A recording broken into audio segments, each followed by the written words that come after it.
जिला कृषि अधिकारी को घेरले कुचिंडार चाषी। इ बछर कम वर्षा लगी कुचिंडा उपखंडर भिन्न भिन्न पंचायत ने धान रो बहुत क्षति देखा मिली। सेंता कुचिंडा ब्लॉक परुआबाड़ी पंचायत ने चाषी बहुत किना क्षति सहीचे, जहार लगी माल साधारणगड़ा किसम रो धान पूरा मरी जाइथिबार चाषी माने अभियोग करिछन। चाषी धार खरच करिकिना चाष करिथिबार बेलके वर्षा अभाव नु धान गछ माने भिल मरी गले। साडे सरकारी सहायता गुटे न भरसा रहिथिबार बेलके सरकारी अधिकारी माने मरुड़ी क्षयक्षति के कम देखैछन बोली अभियोग करिछन चाषी माने।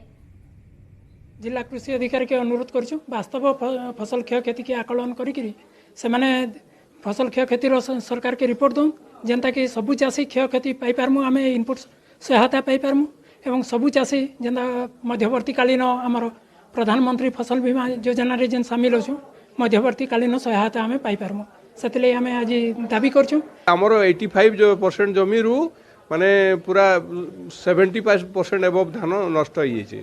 जदि यहाँ सरकार किसी नहीं शुणला कि यार किसी प्रतिकार नहीं करला ताहले आमे आगामी दिन रे पूरा समस्त ब्लॉक रो आमर संगठन अच्छे, आम गोटे पंचायत संगठन रो आसीचु आम दाबीपत्र देइछुं। जदि यार किसी प्रतिकार करा नहीं गले आम पूरा रास्ता के ओह्लामु आ गवर्नमेंट को पूरा दहले देवा आमर क्षमता रही।